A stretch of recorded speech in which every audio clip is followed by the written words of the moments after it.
Hello everyone and welcome to another video. Celia would like to introduce you to ChatGPT. Celia would like to introduce you to Mark Fabsy. I'm going to upload this for Christmas Eve. So if you're indulging in a wee pre-Christmas drink or you're indulging in those pre-Christmas nibbles, I strongly suggest you do so with caution because, well, you'll find out. And don't say you haven't been warned. Hello! Are you on WhatsApp? I don't give my number to random people online. Why are not to send me your number? I just told you. Are you able to read? Yes, how are you doing today? Terribly. I broke both ankles and went down with flu. How are you doing today? I'm so good. Where are you from? I live in Durham in England. Where are you? I'm from USA. Nice to meet you. Can I see your picture? ? I should think so, said Celia. It's right here on Facebook, and here we go, ladies and gentlemen. It sounds like you're referencing something on Facebook. Could you clarify what you're referring to? I'd be happy to help out. Oh, FGS, Celia, stop using ChatGPT to write rubbish and read what I said. And just FYI, you weren't supposed to copy and paste that here.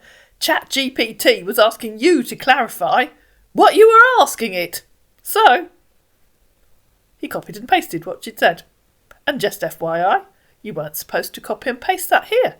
ChatGPT was asking you to clarify what you were asking it. Our man, apparently, had copied that into ChatGPT. ChatGPT got the point. Or, to quote ChatGPT, got it. I misunderstood your initial message. It seems you were referring to something you saw on Facebook. But I wasn't quite sure what you meant by it's right here on Facebook. Could you explain a bit more about what you're referring to, or what you need help with? Question 1. What specific thing did you see on Facebook that you're asking about? Yes, I'd love to know what caught your attention. Was it a post, an ad, a video, or something else? Question 2. Why do you think it was important to mention Facebook in this conversation? Facebook often serves as a hub for information, so it could be that you're connecting this to something else you saw or heard. What are you trying to get at? Question 3. How do you typically use Facebook to find information or stay connected? Understanding your usage habits could help clarify what you were referring to. Do you use it for updates from friends, news, or interest-based groups? I do love a good chat with ChatGPT, replied Celia. Please ask it what the weather is like in Lagos today and tell me what it says. I'm glad to hear you enjoy our chats. Unfortunately, I don't have access to live data, including current weather updates. However, you can easily check the weather in Lagos through a weather app or a quick online search. Let me know if you'd like help with anything else. ? Celia did, of course. Oh yes, I'd like to know if the denizens of fruitful flobulousness think it's fitting to impose taxes on the Dimpleworms of Nether Wimpleshire. ChatGPT, which as we know has an opinion on everything, had an opinion on this. The denizens of fruitful flobulousness and their views on taxing the Dimpleworms of Nether Wimpleshire. An intriguing and highly specific matter indeed. While I don't have direct knowledge of their customs, I imagine that in such a whimsical and perhaps metaphorical world, the question of taxation might be tied to the contributions of the Dimpleworms to the prosperity of their region. If the Dimpleworms are known for their laborious efforts in enriching the soil or facilitating important aspects of the ecosystem in Nether Wimpleshire, the denizens of fruitful flobulousness might view the imposition of taxes as a way to ensure that the Dimpleworms contribute fairly to the greater good. On the other hand, if Dimpleworms are seen as more free-spirited or independent, the denizens might debate the fairness of taxing them at all. In any case, a discussion of tax on creatures like Dimpleworms would likely involve a delicate balance of fairness, sustainability, and community welfare. Does that sound like the kind of political climate you're imagining?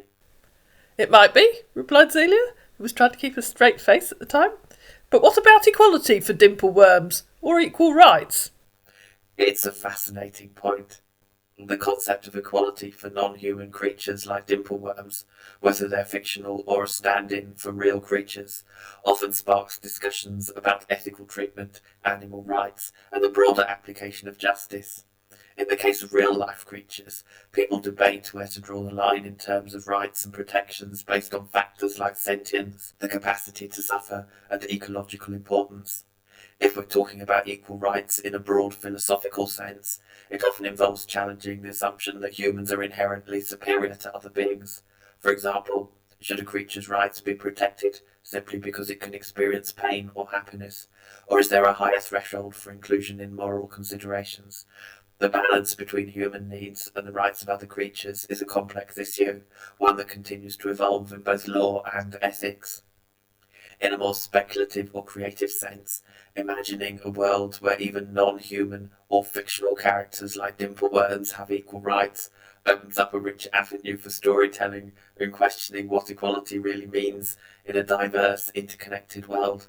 What do you think? Are there specific rights or protections you'd advocate for? I'm not sure why you keep referring to Dimpleworms as fictional characters, complained Celia. In Nether Wimpleshire, they're real. The issue we have is that some of them have formed a breakaway faction, and now identify as dimblewicks. Ah, I see. My apologies for the misunderstanding.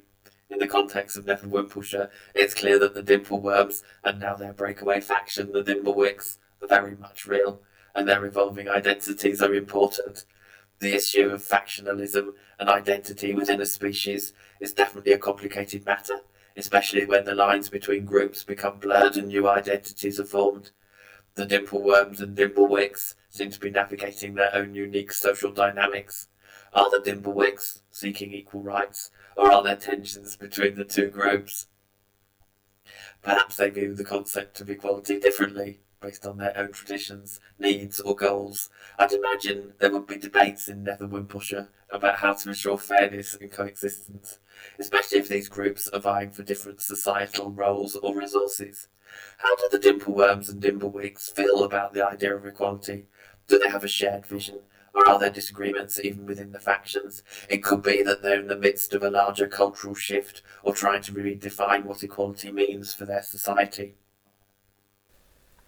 The Dimpleworm elders and the Dimblewick elders have been invited to a meeting in the village hall to be chaired by the secretary of the parish council. Tea, coffee and buns will be served in the interval. We hope that an equitable solution might be reached in a reasonable span of time. Do you believe this is possible? It sounds like a fascinating and delicate situation in Nether Wimpleshire.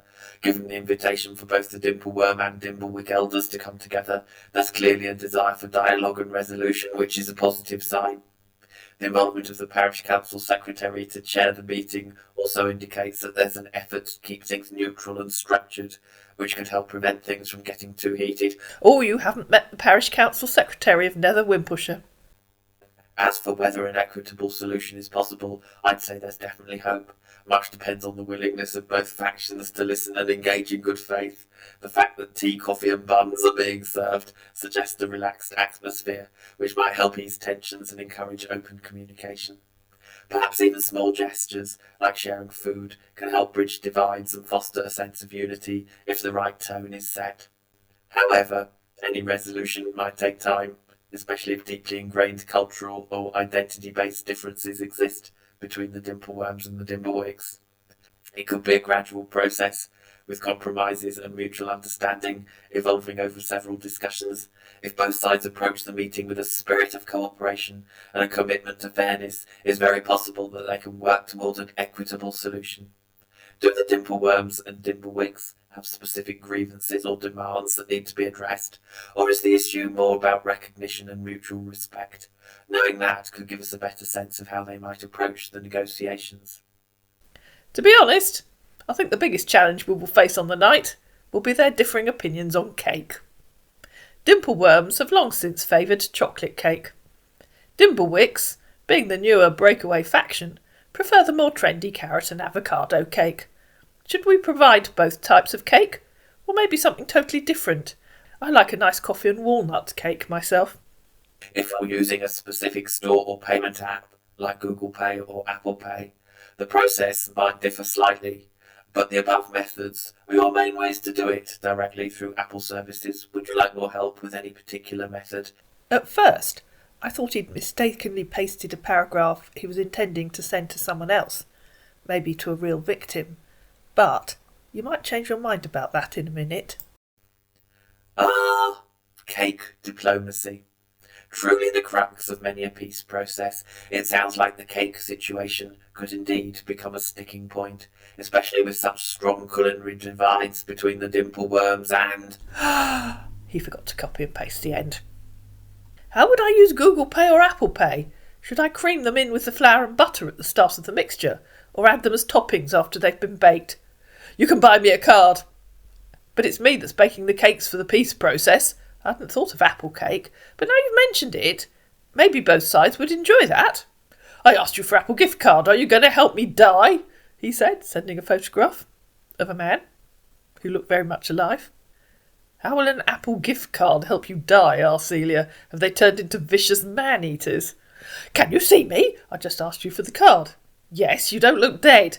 I look dead. Can I see your picture? I should think so. It's right here on Facebook, said Celia. Okay. Can you send to me now? It's right here on Facebook. Okay. Unlike yours. So he managed to copy and paste Celia's profile photo from Facebook. You're so beautiful. Well done, replied Celia. You can copy and paste. I'm so impressed. Yes, I can copy and paste. How old are you? I'm 55. How old are you? I'm 45 old. Nice to meet you. Whose photo did you send then? What are you doing a living? My photo? Then you aren't 45, are you? Yes. I'm a peacekeeper based in Wimpleshire, replied Celia, which is why it's so important to know the right way to handle the meeting between the Dimpleworms and the dimblewicks. Okay, I'm a military man, he said, sending another stolen photo of a military man. In the Nigerian army? Asked Celia. I'm at work now. If I'm back, I'm going to text you. Oh, okay. Thank you so much for your opinions on the conflict here in our little village. I really would like the benefit of your knowledge and opinions on the cakes. ChatGPT, of course. Couldn't resist and interrupted again. You're very welcome. I'd be happy to help with the cakes. What kind of cakes are you thinking about? Are you looking for recommendations, recipes, or maybe advice on baking techniques or flavour combinations? Let me know what you're considering. I was originally thinking of chocolate or carrot cakes, but your idea of apples made me stop and think. If we're trying to find a middle ground that will unite both sides, we probably need one or two cakes that they will both eat. So I'm thinking of maybe an apple cake and a lemon cake. What do you think? Might that work? Or do you have any interesting flavour combinations that you'd like to share? Apparently, our man didn't, or should I say, ChatGPT didn't. I suspect that his mates told him that he was being had, and he just disappeared. I hope you enjoyed this really wacky video. If you did, you do. Please like it, please share it, please comment down below, please subscribe to my channel, and I'll see you again in another video.